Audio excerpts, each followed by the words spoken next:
The next interesting panel discussion centers around unlocking new frontiers of learning in the digital realm. It refers to the exploration and utilization of digital technologies to expand and enhance the educational experiences and opportunities available to learners. In today's digital age, it is crucial to harness the potential of technology to enhance the learning experience. It is an immense pleasure to have renowned educationists with us, calling them upon stage. Professor Prabhat Ranjan, Vice Chancellor D.Y. Patil International University. Mr. Sanjay Padode, President Vijaybhoomi University. Ms. Aditi Goradia, Managing Director, Billimoria High School. And our moderator for this panel, Mr. P.P. Sunil, South Asia Lead, Education Space and NPO, Amazon Web Services, to ponder upon and shed light on the innovative ways to leverage technology for effective education. The discussion will focus on the impact of information access and e-learning platform creation in paced and collaborative learning, advancements in quality education in the digital space, and technology as a kaizen for restructuring the teaching learning process. Over to you, Mr. P.P. Sunil. Okay, first of all, thank you very much for coming back. We were waiting for you all to come back. Okay, thank you. We have a small panel, so it's going to be a fairly short session because after this is lunch, I guess. So it's going to be quick. Okay. So I'm Sunil. I run a couple of segments for AWS, Amazon Web Services. I'm assuming all of you all know Amazon Web Services. So I'm going to take that from there. Okay. And I also manage education as a vertical for some time, working with the government, working with institutions, working with edtechs, which is not a very good word to use nowadays, but working with edtechs in India. So we do a lot of work there. So we have a very interesting panel. So I'm going to basically open this out. And the topic that we had primarily we discussed was around digital change happening in the learning process and how K-12 higher education universities are adapting to the change and what we can look at when we look slightly ahead as to how things are changing. So I went through this entire cycle of working with education before the pandemic and working with education after the pandemic. So things have changed dramatically. I worked before the NEP came in and after the NEP came in. So there's a lot of journey that people have taken. So it'll be an interesting discussion to happen. So let me open this up and let me start with Professor Prabhat to start with a quick introduction, sir. So I'm Professor Prabhat Ranjan, right now Vice Chancellor of D.Y. Patil International University. I'm a nuclear fusion scientist, the first PhD from this country, which I did at Berkeley in 1986. I spent about 2 decades in nuclear fusion. Our task is to create sun on Earth. I'll not get into that. But we have achieved temperatures 12 times more than that of the sun. We expect nuclear fusion to be commercialized by 2035. That's going to change completely the energy scenario. But after that, I was I was in university, the Vijaybhoomi Institute of Information Communication as professor for 11 years. Then, important for this discussion, I was heading India's technology think tank in Delhi, TIFAC. We're responsible for many national level documents, including Technology Vision 2035 document, which is one of the key inputs to the new education policy. For the last 5 years, I am Vice Chancellor of D.Y. Patil International University. Thank you. A very good afternoon. My name is Sanjay Padode. I am the president of Vijaybhoomi University. By profession, I'm an engineer from BITS Pilani, and I was a tech entrepreneur till about 2010 and became an accidental educator after that. So that's a long story which we'll talk later. And I started off with business school, which is IFM Business School, and now it's called the Jagdish Seth School of Management. We were the 6th school in the country to get AACSB accreditation. 3 of our programs are ranked by QS. And some of the experiments that we did in education encouraged us to actually set up a university. So, in fact, it's unique that a business school has promoted a university and has become the business school of that university. So we are the youngest university we started in 2019, may not be the youngest, but youngest university to have AACSB accredited business school inside the university. So that's the kind of combination we're there. And so we are India's first liberal professional university. We are applying the liberal arts framework to professional education.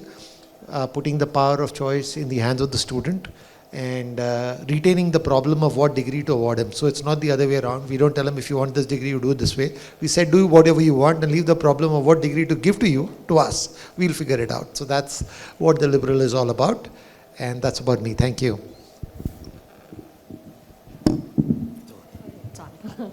What a great transition. So my name is Aditi Goradia. I'm the managing director of Billimoria High School. It's a residential school of 450 kids, 115 years old in Panchgani, not too far from here, up in the mountains. I am not from the tech background, like these two gentlemen and this gentleman here. I'm a liberal arts kid. I have my degree from the University of Texas in Austin in anthropology and child development. And I think the only thing I can boast post-pandemic is our school went textbookless during the pandemic, and we held on to it. We are a CBSE school, but we do not use textbooks from grades 1 to 8. And that is where technology came into our lives and changed everything and shook it all up. And I'm going to be very excited to talk about some of that. Thank you. So let me just open this up a little bit around the transition over the last 5 years in technology and education. Let me open that up, sir, and just maybe walk us through the experience that you've had with the changes that came in the 2 years of the lockdown and how education changed completely. What was it before it and what happened after? Starting with you, Aditi. Okay. So let's talk pre-pandemic, pre-NEP 2020. We were all going about our business, following the set curriculum and syllabus as per the different boards that we adhere to. We're a K-12 school, so higher education is not something I can speak for, but in the K-12 arena, that's what was going on. And then, boom, pandemic hits. Everyone's at home. People don't have access to said textbooks, to said chalkboards and the traditional classroom. At the same time, the NEP came out, and I think it was the most beautiful thing to happen to education in India. Conferences like these before 2020, we would talk about technology and how we want AI to be one of our educators, and whether it would take over the jobs of teachers, whether it won't, what is the role of teachers as facilitators, etc., etc. I think in the last 3 years, it's happened. It's happening now. We have all woken up to it, from rural schools all the way up to the cities. The previous panel also spoke about, schools from all over the country are trying their best, whether they were directed to or not, whether they were assisted for or not. But everyone has woken up to the fact that technology is inevitable, and no, it's not going to take our jobs. But if we do not incorporate it into the learning, the kids are here, the adults are here, the rest of the world is somewhere else. So India needs to catch up, and the adults in India need to catch up to our children. And I think that's where we're standing right now, and that's where we're going to head. Perfect. Sanjay? So like I said, I was a tech entrepreneur, and when I got into education, I think the first thing I could do in education at that point of time was introduce tech. So 2010 onwards, I kept trying to introduce tech till about 2020 when pandemic happened. And I was feeling very frustrated. I'd done larger projects in tech. I've changed many companies, transformed many companies digitally. But for 9 years, I could not transform my business school into anything with tech. Okay, every kind of tech, whether it was D2L, whether it was Canvas, whether it was Moodle, whether it was MOOCs, I tried, whether it was learning analytics, everything that I could think of, I tried. And everything that I threw, they threw it back at me, and it never worked. One goddamn virus invented in China did it all. The pandemic happened and everybody adopted tech. But what really worked for us was the fact that the perseverance of keep trying tech got our faculty tuned to tech in some form. So when it happened, we were ready to take it. We didn't even shut a school for 5 days as a business school. We just started within 5 days and kicked off. And that's the time I felt, wow, whatever I was doing paid off. I had to get this virus to do it. So when everybody was cursing, I was celebrating, thank God. Otherwise, I was just going to give up and say tech doesn't work in education. And after that, it's been history. All of us are now discussing tech. And now I'm feeling very comfortable because this is my moment, and happy that tech is taking on. I think tech has got a lot of room, and it can literally change the dynamics of teaching and learning, mainly learning. So just one point from my side, I'll just take 2 minutes more. So as you know, learning is 3 steps. It's assimilation, reflection, and application. The cycle of learning completes with this 3. I'm going to leave you guys with a question. Assimilation tech has done extremely well in terms of you have knowledge sources all over, there's a lot of scalability, you can learn anything and everything at anywhere. Okay, that's the kind of thing tech has done. On the application side, there are simulations, there is Vision Pro, there is spatial computing, there is encephalic computing. I don't know what all kind of computing that's going to hit the world. So it's going to really make the real world come in your hands for experimenting. But what is taking a beating and which we all educators need to think of is the reflection moment. Technology is consuming every second, every hour of ourselves in terms of knowing and doing. But the being and thinking is out of the system. So we are not really reflecting to actually create new knowledge. And that part is a question I will leave with you on this. And probably move on to Professor Ranjan. Thank you. So I was heading India's technology think tank, TIFAC, Technology Information Forecasting Assessment Council, set up in 1988. Dr. Kalam was its chairman from 93 to 2001. At that time we prepared Technology Vision 2020. During my tenure, I was heading the organization. Dr. Anil Kakutkar was chairman, and we prepared Technology Vision 2035 document. The document was supported by 12 roadmaps in different sectors to achieve that vision. And the education sector roadmap was released in Pune itself on November 10th and 11th, 2017, which was Dr. Kakutkar's 75th birthday. So we had timed it to release with that. Right after that, New Education Policy Committee met us in December in Delhi. So our document on education became an important part to NEP document. So even before NEP formal document was there, we were part of that, and we had many discussions in Delhi on that. Now coming back to digital thing, something that I would like to forget the pandemic, okay?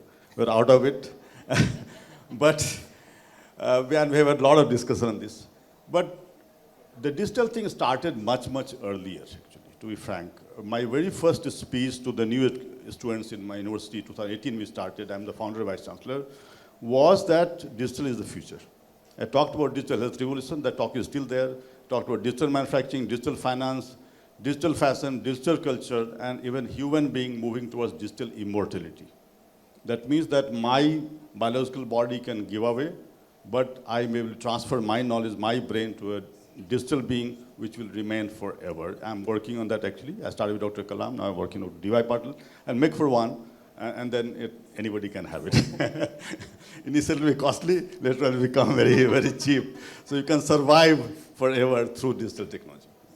Now, digital part, as Mr. Sanjay also mentioned, the technology like Moodle and so on, we had been using for a long time, for more than 20 years or so.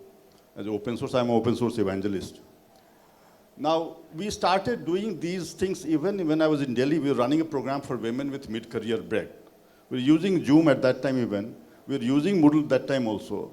And so we continued doing this. The disaster that happened was because when this happened, lockdown suddenly, everything was there, but then people may not have access in their home to internet, students, faculty members. That was such a sudden thing that in spite of systems being there, access to these things were not there. But let's move out of that. We all survived through that. What I would like to also talk about that when we talk about digital, we only think of softwares. Let's also think of digital fabrication technology.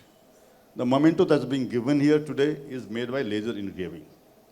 So digital fabrication was a very important thing. 3D printing is one example of that. We're trying to promote this technology when I was in Delhi as a head of India's technology think tank from 2013-14. When we had seen the patents in this domain was expiring around that time, the cost is going to come down. The first facility of this kind we set up in PhD College Coimbatore around year 2000 that costed several crores of rupees. And now it costs so less than 15,000 rupees, you can have a 3D printer. My grandson of 5 years old in US has a 3D printer by which he's at least made $10 already. So the technology was coming down, the cost was coming down. We tried to promote this. Atal Tinkering Lab of government was a part of that effort. I was trying to do this in higher education level. And we were trying to develop a program called iMake through Department of Heavy Industries, but for some reason got stuck and I moved to Pune. Here in my university, I did few things which are important from digital point of view. One thing we had noticed was that technology is changing so fast. It's changing much faster than we can expect. Second is technology diffusion is also very fast. That means technology obsolescence is extremely high. Some of you might remember pagers we had. We don't know where it disappeared because mobile phones came in and that was gone. I don't even know where is my pager set anymore. So we wanted to make sure that our education system responds to this very fast. Now, if I follow a normal government system, you have to freeze everything for 5 years, 4 years, 6 years program, which is not possible, simply in this situation. So what we have done is that we took this risk. The risk was that on one hand, you are trying to bring a new education system. On the other hand, regulatory bodies are sitting there trying to control you without taking the responsibilities. So we created the 4-year program, computer science engineering program that started in 2019, after about 1 year of my joining. I divided it in 2 parts. The first 2 years we are foundational courses, and last 2 years we created what is called track system. The track system means that it is specialization with 8 to 9 courses in sequence. It's not elective. Elective means that you can change elective as per thing. The track means that you have to cover those 8 to 9 courses in a sequence, 5th, 6th, 7th, and 8th semester. You don't make this choice at the time of admission. So choice you make after 2 years. It's not that admission time you are forced to take this. This choice we gave, and then the flexibility was there that these tracks could be added, deleted, modified even after 2 years of your admission. So when you're about to go to third year, you can do this. This we created. We're not sure how the regulatory bodies will respond, but I'm happy to tell you that AICT liked this program very much. They sent me appreciation. I've been part of government myself. But for a government body to appreciate somebody else is very difficult. I was not expecting, but they liked that. They formed a committee to revamp undergraduate engineering program of the country. I was a member of that. So what we did in this led to change countrywide. There are many other changes, but one I would like to mention that the digital fabrication facility with 3D printing, laser engraving, like what you will see Memento is laser engraved. We started in our university, AICT formed a committee, Idea Lab, of which I'm chairman. Through this, more than 106 centers we already set up across the country.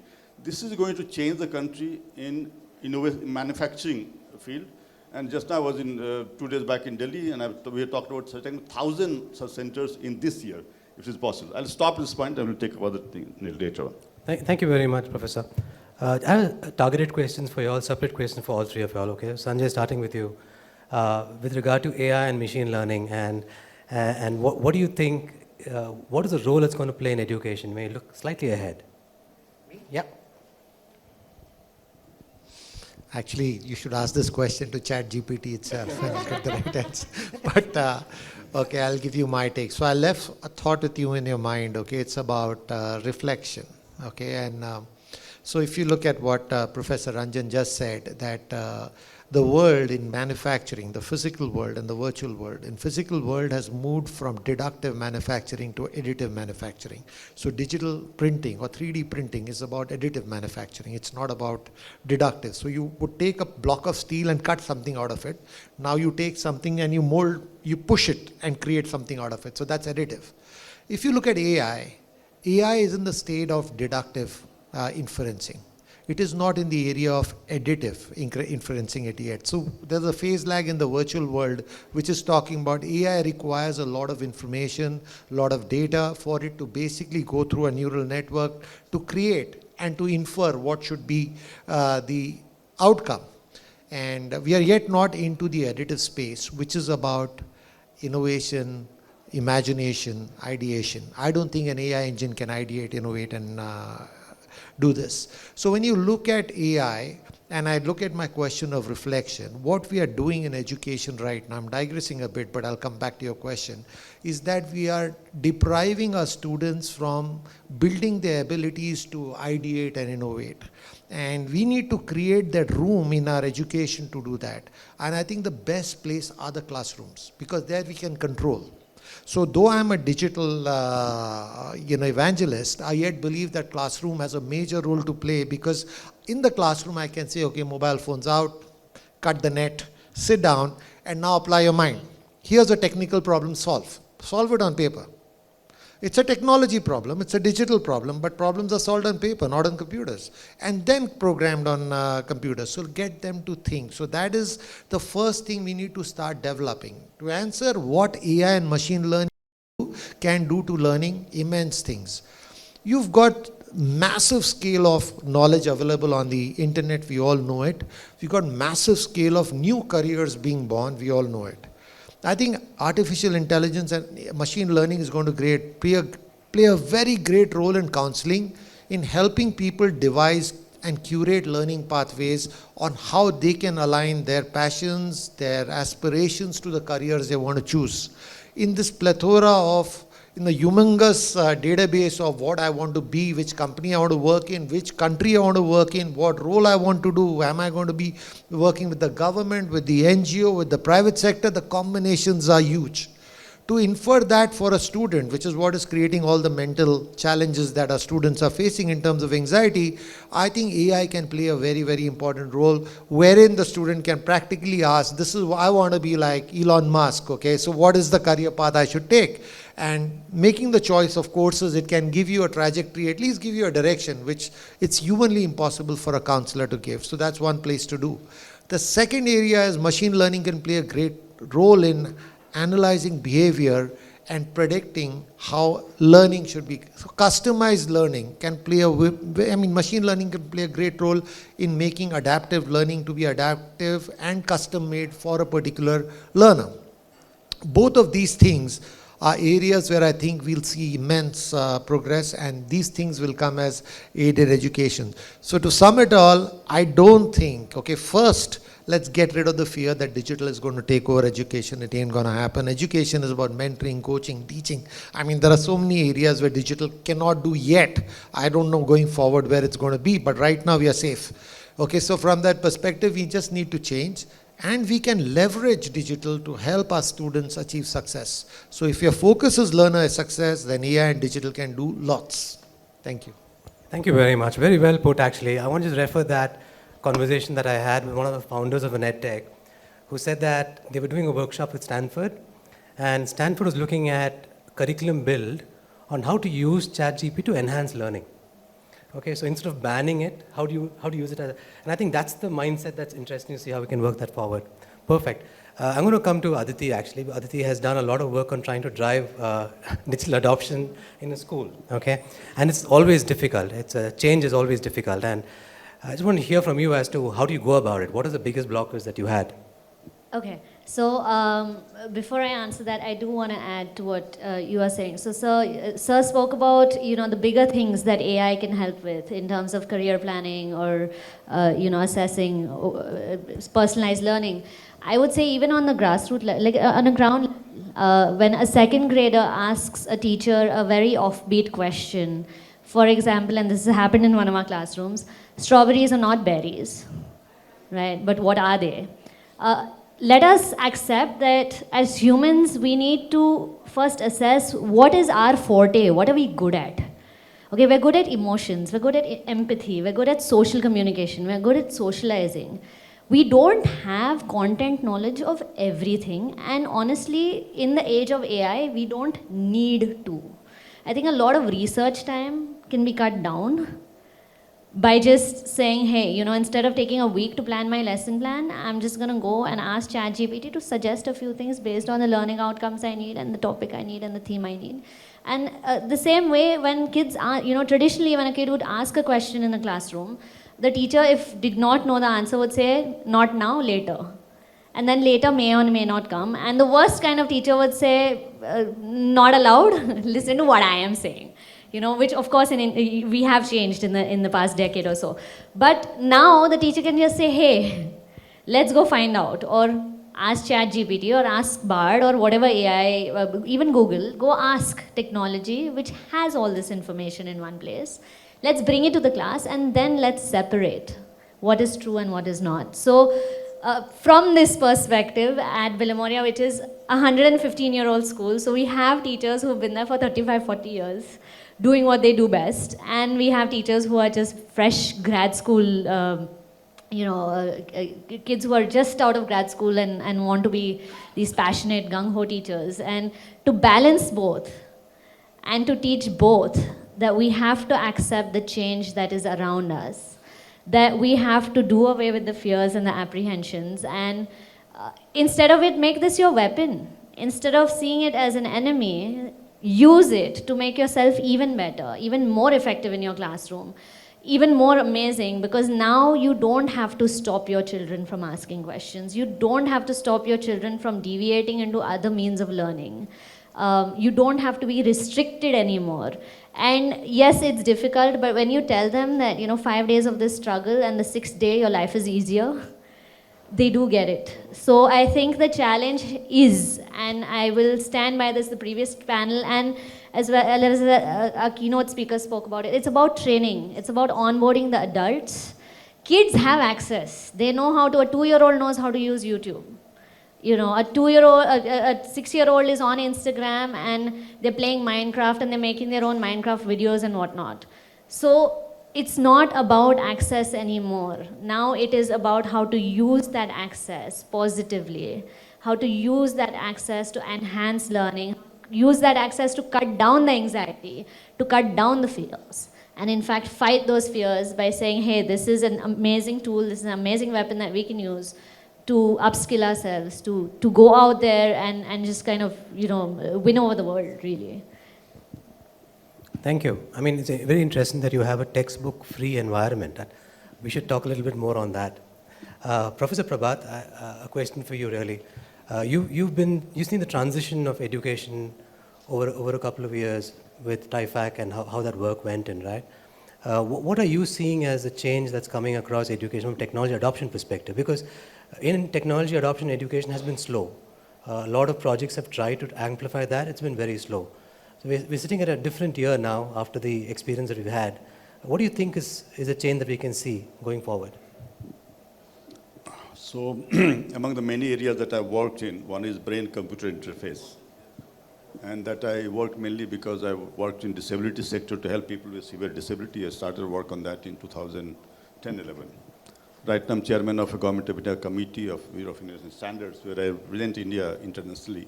There's a brain-computer interface standardization process going on worldwide. What we are seeing is that we'll bypass the complete education system and direct transfer of knowledge to the brain. So, yes, exactly. So you kind of want to learn physics, you put a pen drive here. And so Aditi and everybody is out of business. All of us, I'm also in education line. So basically, the whole focus, if I look at, for example, 20 years back, I would remember the telephone numbers I would dial, because I had to dial those rotary machines.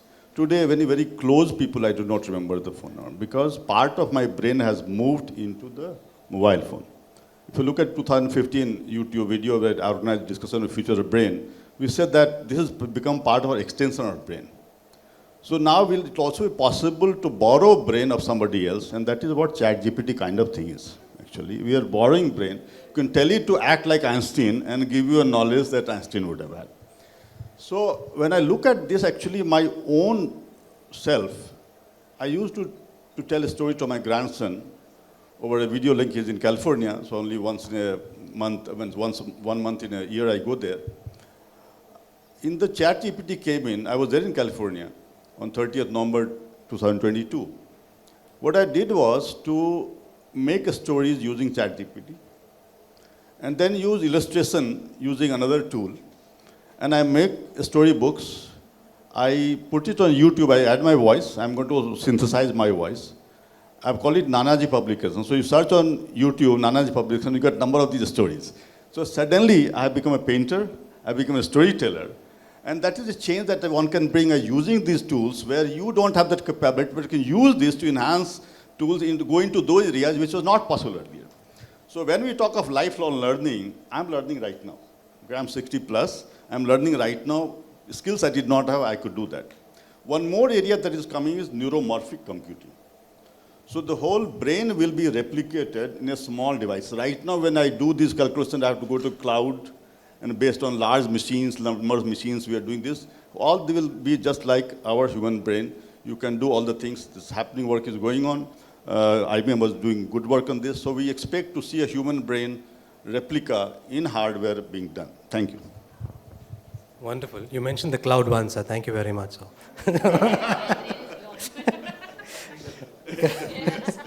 So Professor Kamakoti mentioned something in the morning about the fact that how do you take access to good education to tier 2 and tier 3 cities? I think the digital divide is very much a reality, and I think everyone's struggling through it. He set up 180 centers to try and take that forward. I just want to have the panel's view on this topic around what are the two things we could do to try and improve digital access across tier 2 and tier 3 cities faster, because there are a lot of projects around device distribution, etc., which has not really worked. And people have bought laptops and given it, and it hasn't really worked. But there still is a massive gap between who have and who have no digital skills. And therefore, adopting technology in a much larger manner is always limiting. There's a blocker there. Just want to hear your views around that. What do you think we can do? Starting with you, Aditi. Yes, I think that is perhaps the biggest challenge. Just this morning before coming here, I was looking at some numbers online. I asked ChatGPT and it said I don't have live information, so I had to go to Google. But as per current estimates, only about 500 million Indians have smartphones. And I'm sure you guys have better numbers, more real numbers. Our population is huge, and that's not enough people to have access to a smart device. We live up in the mountains, and we have the best IT infrastructure that K-12 school could want, but we don't have reliable internet.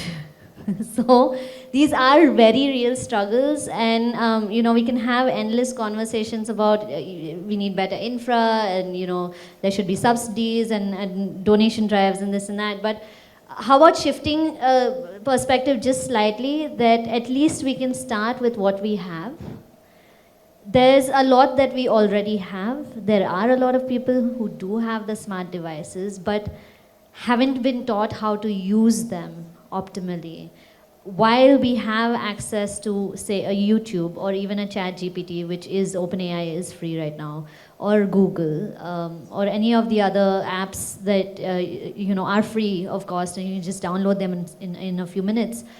But do we know how to use them? Have we trained people? Have we trained our teachers?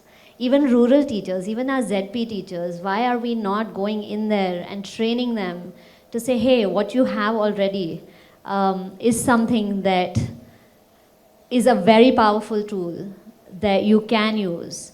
And here's how you do it. Have we told our kids that instead of watching random reels on Instagram or YouTube, here are things you can watch that will teach you something new and help you learn more. So textbookless, if I could just touch base on that. We got rid of our textbooks, and then we had to figure out what to teach, how to teach. So CBSE has learning outcomes that you have to adhere to. We took those, and we told our teachers we're going to go theme-based integrated, which is what the NEP says. And under the theme-based and integrated, now the teachers have to find their learning material. They don't have the content ready in a book. They have to go out there and they have to figure out what literature is going to be read. So the English teacher has to figure out what story they're going to read, or what poem, which poet, what about the poet, more details, because abhi wo textbook mein paragraph to paragraph is not there. They had to do the research. Even up in those mountains there, they had to figure out how to use their 4G, 5G accessibility or the Wi-Fi at the school, and they had to do the research. So when we're pushing, when we're taking away what is comfortable, creating a little discomfort and saying, yes, you can, the world is, you can as well, let's do it. And the onboarding is happening. So I think that bringing access does not have to be that challenging if we can find a space where there is no choice. There is no choice for any of us, and we have to do it.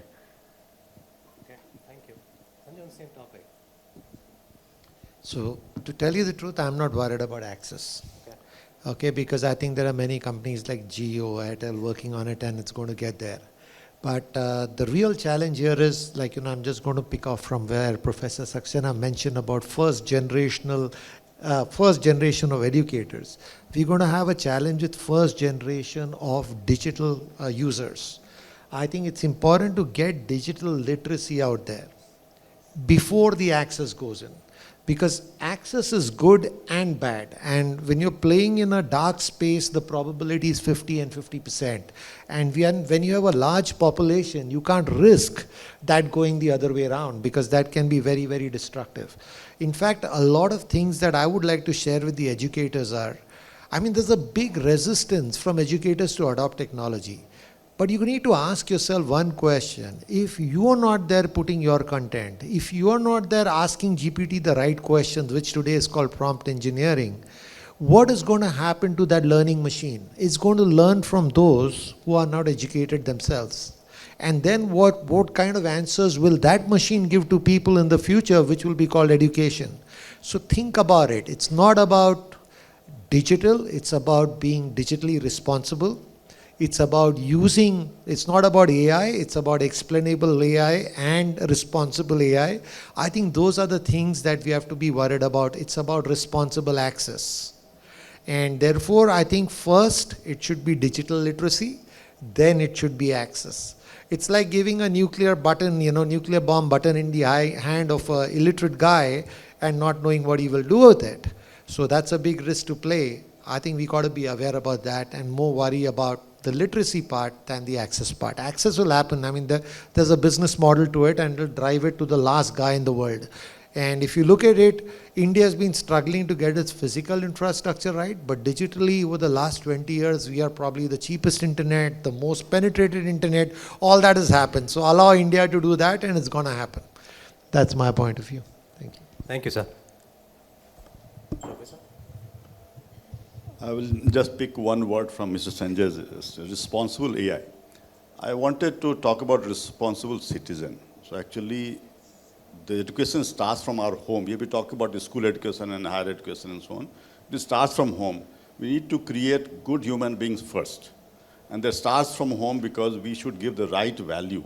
Today, what happens in homes, we start, and unfortunately, I'm sitting with where ranking institutions are there. So I don't like rankings. In homes, what happens, suppose I give example, Sarmaji, Varmaji are neighbors, typical names. Sarmaji will tell that Varmaji children are doing better. Varmaji will tell that Sarmaji children are doing better. They create a competition right from day one in home. So when you need to work together, you don't work together, you compete with each other right from childhood. So Sam Pitroda said once that he would take one Indian, he or she will do more work than 10 Americans. Put 10 Indians together, they will do less than one Indian. So this is a very important part, the value system. Personally, I have grown in a Gurukul style school from age of 10. I used to live in ashram. I used to do all the work, cleaning dishes, cleaning toilets, cleaning floors. That was my routine. We do not value dignity of labor. Today, same person will go to US, do all the everything, and we come back to India, we become babus, where we suddenly do think that picking up this bottle is not my job. And this is what we teach our children. So we need to bring the right value. That's a very important part. From responsible AI we are talking about, I'm talking about responsible children, responsible citizens. Now coming back to the access to the cities and so on, and Aditi was complaining about infrastructure. There's infrastructure that is just waiting government's permission. The satellite cluster-based system, Elon Musk and others have Skylink and others. It's ready for last 2 years. The minute government gives the permission, you have 300 megabits per second access to anywhere in the world. And it's also available for India, just the government permission is not there. Just a few days back, Prime Minister had a discussion with Elon Musk. He's requested him to again give that permission. If the government gives the permission, you will have access just like we used to earlier have these antennas, we used to rotate for a long time. Now that all that is gone, you have this TV anywhere you can get access. Same access you will have to internet. So that is going to change that the infrastructure. Already India is doing wonderful. I go to Silicon Valley every time. Next to Google headquarters, I cannot use Google Pay. India, you can do it anywhere. Last year it was slight change. I saw some of this being used in California itself. Now coming back to one thing I want to mention, in addition to tier 2, tier 3 cities, there is a major requirement of industry undergoing transformation. I was very surprised when about last year, sometime in March, Tata Motors came to us saying that we want our employees to be transformed into new age technology like electric vehicles, robotics, automation. They're one of the larger manufacturers of this. And this, we have started now a program for them, and this is happening. There's so many institutions coming in. We'll probably have more students coming as industry employees than our regular students. But their challenge is different. They're working not only working in regular time, but shifts. How do I create system for them? We have created a flipped classroom model of some kind, where we actually create recorded lectures, but add an AI layer on top of that. It's an interactive video, so if when they watch it, unlike what we have seen in online, the students put up the camera and then you don't know where they are and what they're doing. We have seen cartoons of grandmother taking notes and the school children playing somewhere. So in this case, what happens, the video itself will be asking questions every 2 to 3 minutes, just like a teacher does that. And the student doesn't answer, that will stop. If it gives wrong answer, we'll send it back. Gives the right answer, let it go ahead. So it's a continuous monitoring, and complete analytics will come to us. So we can monitor each student. This is something we are implementing, but they have to come physically for labs and tutorials, other things, based on their convenience. Now this, and one more model we have created, and I think is going to be very important for access to Tier 2, Tier 3 cities. You can do a lot of things online, but there's a limit on that. We have created one lab in bag concept. So when it comes to software, once you have access to computers and internet, you can do most of the things. Comes to hardware, you need to go to electronics lab, you need to have oscilloscope, functionator, multimeter, all kind of logic analyzers. We use a device from National Instruments, which is like a smartphone. We connect through USB port to computer. Now you have all electronic device in your computer.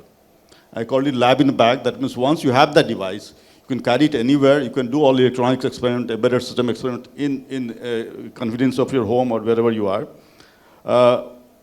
Fortunately, they also picked up the lab in bag concept and they call it lab in bag now. But this is also a very big game changer. So we use it in our labs also, same thing. We don't use the instruments.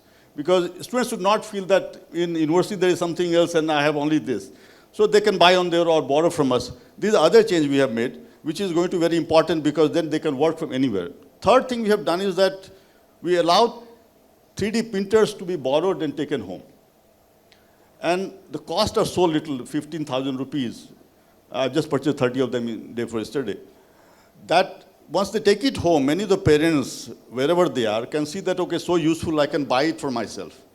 And this is going to be a big game changer. So in addition to access through online means, these concepts are going to be very, very helpful to the Tier 2, Tier 3 cities. But one more point I'll take from the first speaker, Professor Kamakoti, lecture was the language part. So in Technology Vision 2035, we have mentioned that access to language content at touch of a button. And today the artificial intelligence is going to play a very important role in this. So access to Tier 2 cities should be based on the language of their choice, and not we should force them to learn in English or this or that. Whatever they are comfortable is the most way that is going to also come with technology. Thank you. Thank you very much. So I think, audience, you've heard the different versions from a higher education, K-12, university, on how digital is transforming learning and outcomes completely, right? I'm going to close the panel right now, but I want to open up maybe for 2 questions. We have time? Yeah, good thing you stopped me. We're going to keep on talking otherwise. Okay. 2 questions from the audience.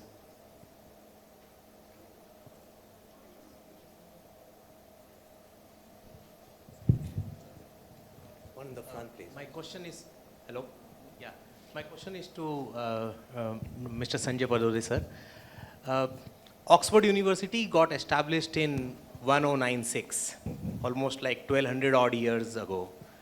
And the method of teaching was chalk and board, and still largely we have been the same. Means just the methods or the tools would have changed.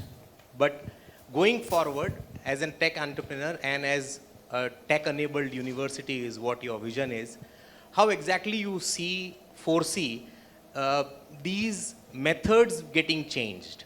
Means it's not just about immersive learning, or is it the only aspect where the education industry has to think about how tech can be imbibed into the curriculum, or how tech can enable the education going forward?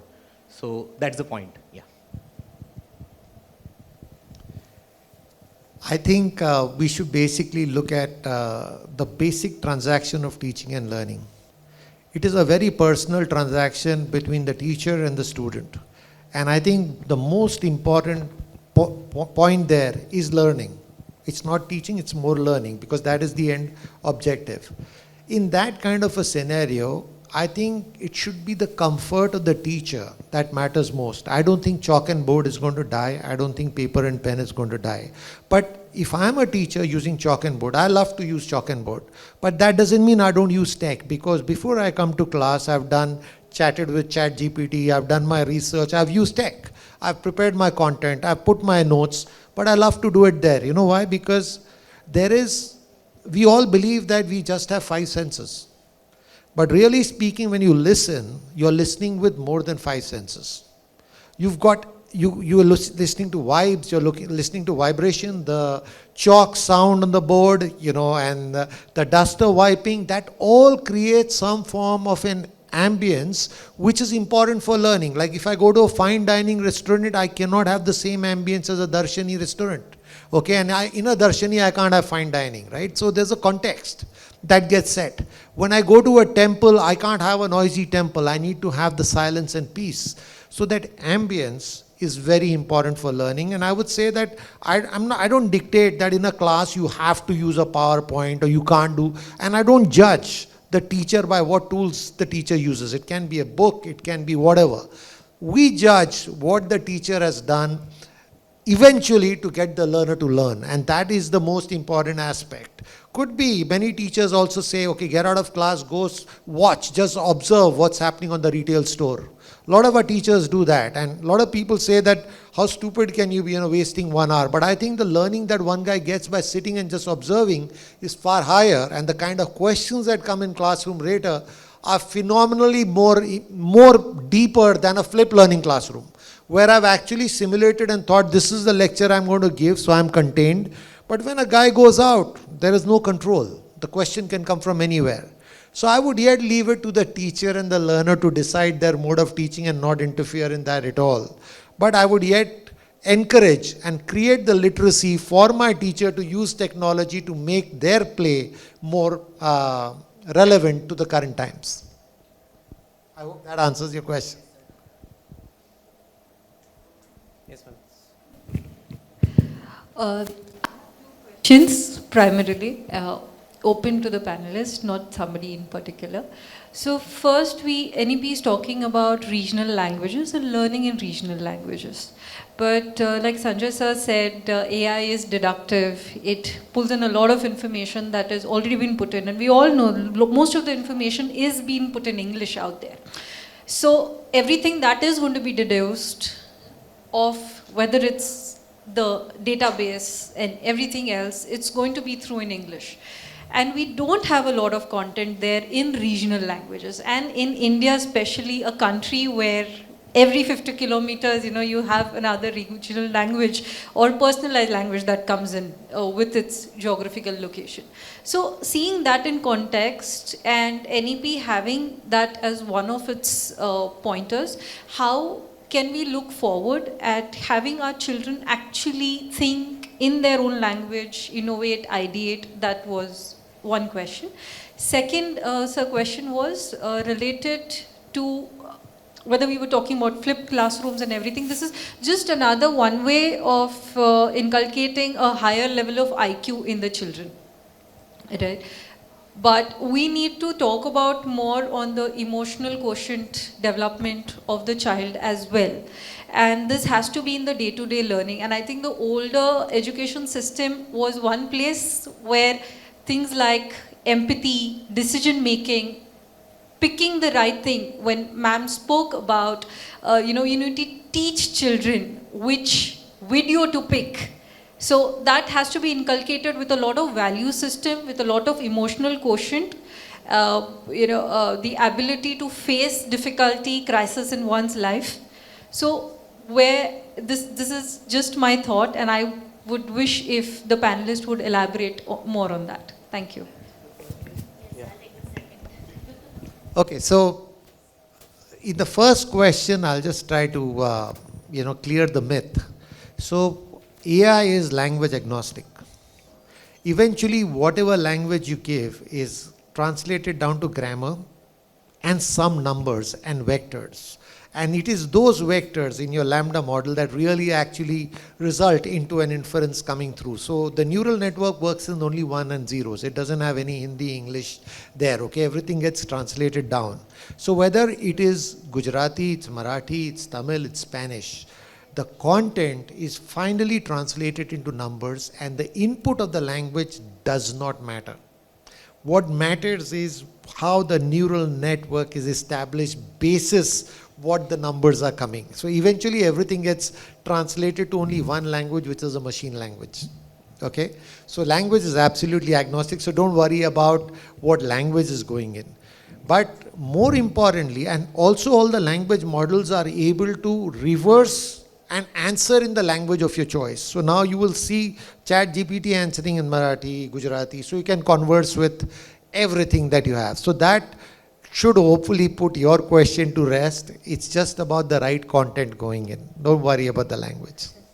And a very quick 2-sentence response, and then we can talk personally. But change your perspective and think of it this way, that while the teacher in the classroom had the job of teaching content, concept, as well as morals, ethics, empathy, and life skills, now we can actually use technology to take care of the brunt work of the content concept. And the humans in the classroom can focus on teaching our children how to be more human, teaching them more communication, social skills, collaboration, because the teacher's energy, imagine in the old system we had 50, 60 kids a classroom, and 45 minutes to finish something and 3 months to complete all of it. What is the teacher going to focus on? Now the teacher can say, hey, go find this out. In the meantime, let's talk about working as a team. So it can be a positive. It can, the new system and tech and all of the other resources that we have. If, as I said earlier, if we have the wisdom to divide what are we good at as human beings and what can tech help us in terms of taking the load off. And once you figure out that balance, then all of it falls into place for our kids. Yeah, so we're out of time on this. They're waving to me vigorously. But I wanted to add one point on the language bit from an Amazon Web Services perspective. I think it landed somewhere. Just maybe a second, maybe 2 or 3, 10 seconds on it. Okay, so there are a bunch of tools in Amazon Web Services for you to convert text into multilingual. Okay, transcribe, Polya are tools you can use. You also have a bunch of tools available to look at measure sentiment analysis in the classroom. We're experimenting a couple of models. I don't know how effective it will be, but you've got tools you can do that. So you have a bunch of tools available right now that you can actually use for converting text into multiple languages already. It's not too difficult anymore. Thank you. Thank you, esteemed panelists. I think this was indeed a wonderful contribution. And I think striking the right balance is something that we need to look at how we can explore the vast potential of the digital realm to enhance the education.